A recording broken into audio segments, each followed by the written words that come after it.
I'm Bart Pelton with Pelray International of San Antonio, Texas, and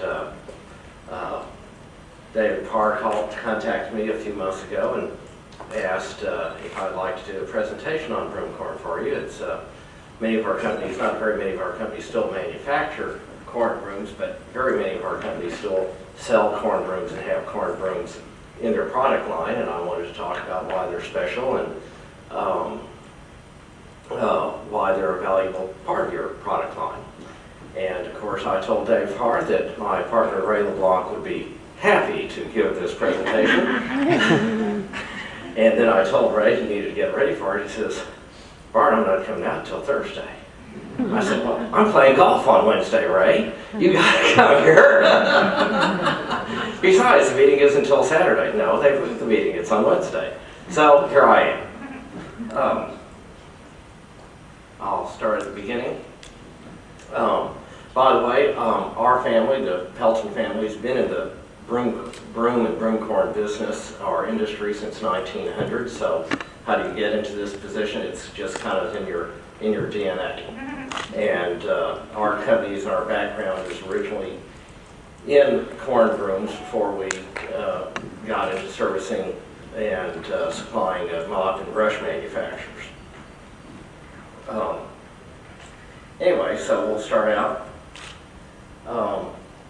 Where did broom corn come from? This is a scan of a brochure handed out by the National Broom and Mop Council back in the late 60s. And in here it claims that broom corn was brought to the United States by Ben Franklin back in 1790. He had discovered or had noticed that Europeans were sweeping with corn brooms while he was off over in Europe doing important things like representing the United States to France and Britain. So he picked up some broom corn seeds from Hungary, got his phytosanitary certificate and import permits from the Department of Agriculture. Oh wait, I bet he didn't have to go through that. But he did bring it over and started another industry along with the other things that he did in his life. The manufacturing of broom corn brooms in the United States. Now, supposedly, family lore, that is my dad tells me, that my grandfather Harv Pelton was responsible for introducing broom corn to Argentina and Mexico, but I have no proof of that. Anyway, and you see, still the top household tool. After almost 180 years, I've corrected that to 220 years now. And if anybody would like a copy of that brochure, I'd be happy to email you a scan or get you even an original one. Anyway, broom corn is an agricultural crop. They grow it just specifically for making corn brooms. One of the reasons for the name broom corn is it looks a lot like sweet corn when it's growing. When we used to drive around the agricultural districts in Mexico trying to estimate how much broom corn was planted and the size of the crop, it was very difficult before the crop, started to mature to figure out, is that corn or is it broom corn? And of course we'd ask the local farmer and he'd try to figure out what we wanted to hear or what he wanted us to hear, so it was really kind of chancy. These days we don't go touring around the agricultural districts in Mexico because we don't have any ransom insurance on Ray.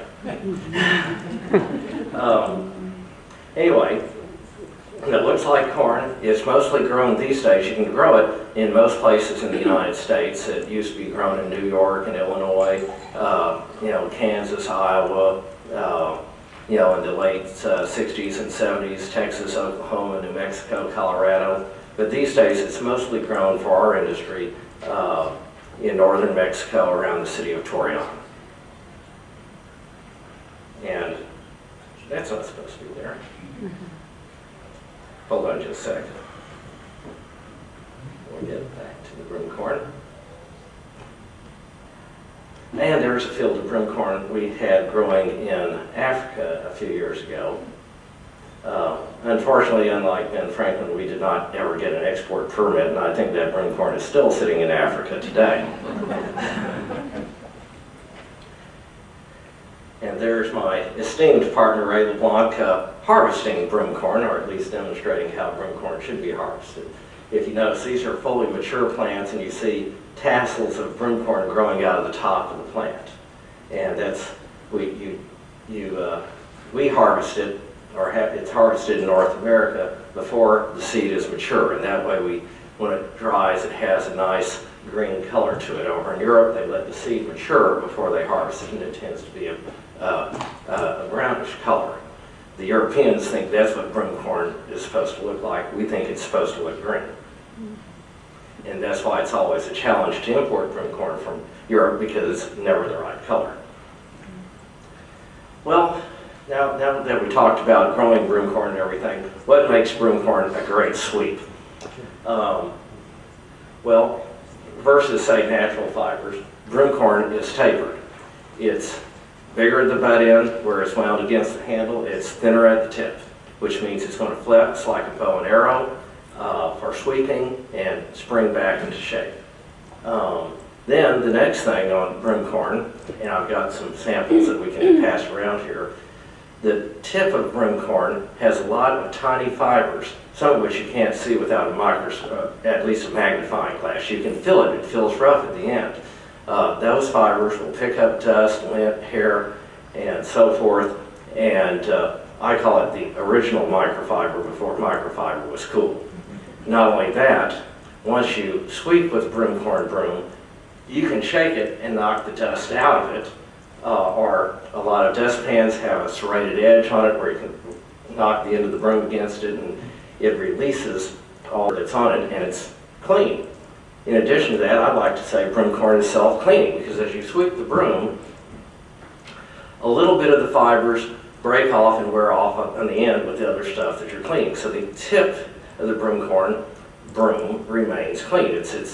It's self-cleaning. Now, after a while, you need to replace that broom. Some people are really bad about that, and they'll sweep it to use it all the way down to the stitching. You're not supposed to do that.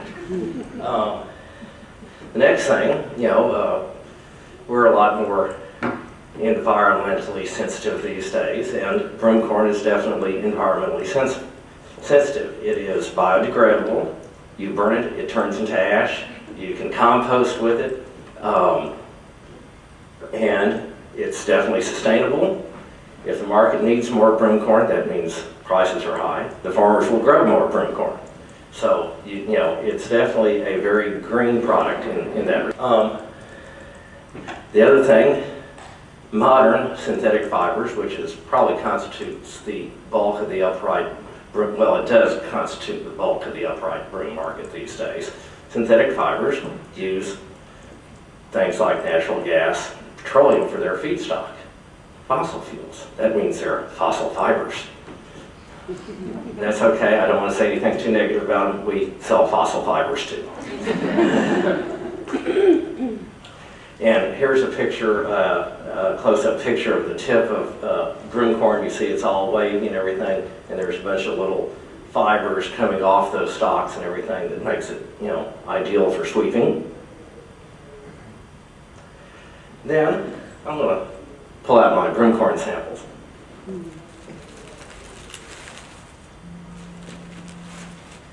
And as this passes around, fill the tips of these things as it passes around the room, and you'll see what I mean about, it's a kind of a natural flag.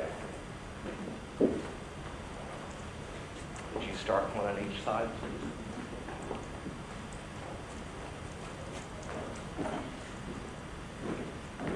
Now, in most corn brooms, only maybe 10 or 20% of the brooms that are sold in this country are 100% broom corn brooms. And when I say 100% broom corn, that's 100% broom corn fiber. Most of them are mixed fibers, and I'll see, common descriptions and item codes and product keys around the industry. They call it a mixed fiber broom. Well, what is the mixed in a mixed fiber broom? It's bear grass, and I titled it "The Plant That Saved Broom Making in North America," and you'll see why in a moment. Now, bear grass grows wild. It's not cultivated or planted. It grows wild in the higher elevations of Mexico, particularly northern Mexico, the southwestern United States. Grows best at maybe 3,000 to 5,000 foot elevation. Quickly, I'll page down. That's what a bear grass plant looks like. That's about probably 4 to 5 feet tall. And Mexican processors will send workers up to ranches in the United States as well as in Mexico and cut that fiber off, bring it back to their plant for processing, where they will sort out any dead fiber or anything else. They'll sort it, they'll cut it to length and shred it to make bear grass for brooms. Now, it's known as a lot of other things. One thing, we just call it as grass. We have had problems with customs and immigration when we've come across the border. They said, "What were you doing in Mexico?" "Well, we were looking at grass." "Oh, really? You need to pull over in this line over here for our intensive inspection." My partner has learned that the hard way. But it's also known as yucca fiber. That's typically what our company calls it. But it also goes as nolina fiber and sotol fiber or bear grass. And of course, one of the beauties of bear grass is, of course, once again, like broom corn, sustainable, biodegradable.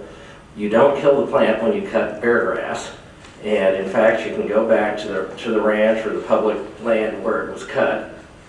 A few years later, it'll grow back.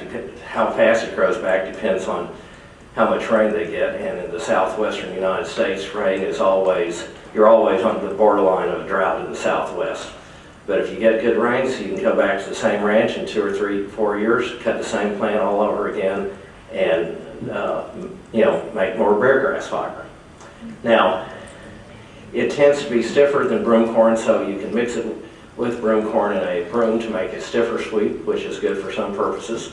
But what really makes it attractive is bear grass sells for about 1/3 the price of broom corn. Not 1/3 less, 1/3 of the price. So there's a huge price difference between bear grass and broom corn. And so for particularly brooms that have to meet a price point, in the retail space or so forth, the best way to bring the cost of that broom down is to put bear grass on the insides. If the broom is almost 100% bear grass, like some of them are, it doesn't quite sweep the same. And it doesn't look the same if you don't put any broom corn on it, but it's very popular there. But what that has done for the industry, particularly in Mexico, having access to that low-cost fiber, they don't have bear grass in China, or at least there's nobody there processing it in China. They don't have any fiber that costs, any natural fiber that costs as little as bear grass does. And by having access to bear grass in North America, that has kept the North American broom manufacturers competitive with imported brooms from China. The Chinese broom manufacturers don't have access to anything that cheap. By the time they freight it across the ocean, their costs are too high. Yes? I was wondering, is bear grass eaten by cattle? They generally don't like it. They got to be really hungry before they nibble at it, because the blades are a little sharp and razory on the sides, so they would rather not eat it. Now, broom corn, all the broom corn, the seed that they knock off, the fiber, the stalks that are left and stuff like that, they use that for cattle feed in Mexico. They'll sell that for cattle feed. Considering what's going on in the Southwest with the cattle and the drought and everything, I'm wondering if they're importing any of these products for hay, to feed the animals. I'm not aware of it. Now, like I say, they do use broom corn waste for animal feed in Mexico, but as far as Arizona, New Mexico, northern Mexico, I don't think they're using any bear grass, because the cows just don't like it unless they're really hungry. And I do have a sample of bear grass with me.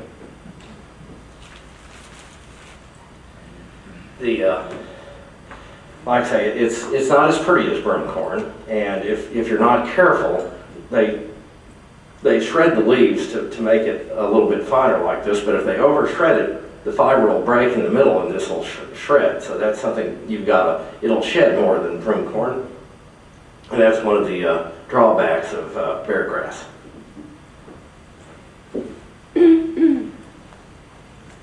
I'll let you start taking a look at it. Thank you.